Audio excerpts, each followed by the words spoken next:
ಪಕ್ಷ ಚರ್ಚಿಸಿ 5 ಡಿಸಿಎಂ ಬೇಕಾದರೂ ಮಾಡಲಿ ಅಂತ ಹೇಳಿ ಬೆಂಗಳೂರಿನಲ್ಲಿ ಮಾಜಿ ಸಂಸದ ಡಿಕೆ ಸುರೇಶ್ ಹೇಳಿಕೆ ನೀಡಿದ್ದಾರೆ. ಸಾಮಾಜಿಕ ನ್ಯಾಯ ಮತ್ತು ಪಕ್ಷ ಬಲವರ್ಧನೆ ಆಗಲಿ, ಎಲ್ಲ ಸಮುದಾಯದವರಿಗೂ ಕೂಡ ನ್ಯಾಯ ಸಿಗಬೇಕು.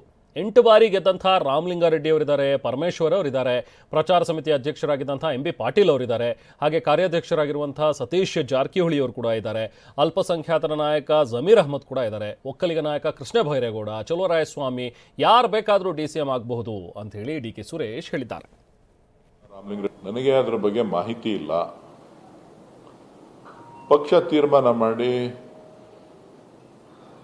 ಇನ್ನೂ 5 ಜನ ಮಾಡಿದ್ರೆ ಒಳ್ಳೇದು.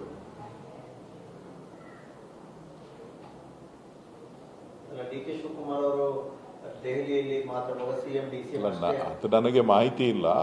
DK ಶಿವಕುಮಾರ್ ಅವ್ರ ವಿಚಾರ ಅಲ್ಲ. ಇಲ್ಲಿ 8 ಬಾರಿ ಗೆದ್ದಂತ ರಾಮಲಿಂಗಾರೆಡ್ಡಿ ಅವರಿದ್ದಾರೆ, 8 ವರ್ಷಗಳ ಸುದೀರ್ಘ ಪಕ್ಷಾಧ್ಯಕ್ಷರಾದಂಥ ಪರಮೇಶ್ವರ್ ಅವರಿದ್ದಾರೆ, ಕಾರ್ಯಾಧ್ಯಕ್ಷರಾದಂಥ ಸತೀಶ್ ಜಾರಕಿಹೊಳಿ ಇದ್ದಾರೆ, ಮತ್ತೊಬ್ಬ ಕಾರ್ಯಾಧ್ಯಕ್ಷರಾಗಿ ಕೆಲಸ ಮಾಡಿದಂಥ ಈಶ್ವರ್ ಖಂಡ್ರೆ ಅವರಿದ್ದಾರೆ, ಪ್ರಚಾರ ಸಮಿತಿ ಅಧ್ಯಕ್ಷರಾದಂಥ ಆಗಿದ್ದಂಥ MB ಪಾಟೀಲ್ ಅವರಿದ್ದಾರೆ. ಇನ್ನು ಹೆಚ್ಚುವರಿ ಡಿಸಿಎಂ ಹುದ್ದೆ ಬಗ್ಗೆ ನಾನು ಕಮೆಂಟ್ ಮಾಡಲ್ಲ ಅಂತ ಹೇಳಿ ವಿಧಾನಸೌಧದಲ್ಲಿ MLC ಡಾಕ್ಟರ್ ಯತೀಂದ್ರ ಹೇಳಿಕೆ ನೀಡಿದ್ದಾರೆ. ಪಕ್ಷದ ಹೈಕಮಾಂಡ್, ರಾಜ್ಯದ ನಾಯಕರು ಇದನ್ನೆಲ್ಲವನ್ನು ಕೂಡ ನೋಡ್ಕೊಳ್ತಾರೆ, ನಾನೇನು ಕೂಡ ಹೇಳೋದಕ್ಕೆ ಹೋಗೋದಿಲ್ಲ ಅಂತೇಳಿ ಯತೀಂದ್ರ ಸಿದ್ದರಾಮಯ್ಯ ಮಾತಾಡಿದ್ದಾರೆ. ನನಗೂ ಇದಕ್ಕೂ ಸಂಬಂಧ ಇಲ್ಲ ಅಂಥೇಳಿ ಕಡ್ಡಿ ಮುರಿದಂಗೆ ಡಾಕ್ಟರ್ ಯತೀಂದ್ರ ಸಿದ್ದರಾಮಯ್ಯ ಮಾತಾಡಿದ್ದಾರೆ.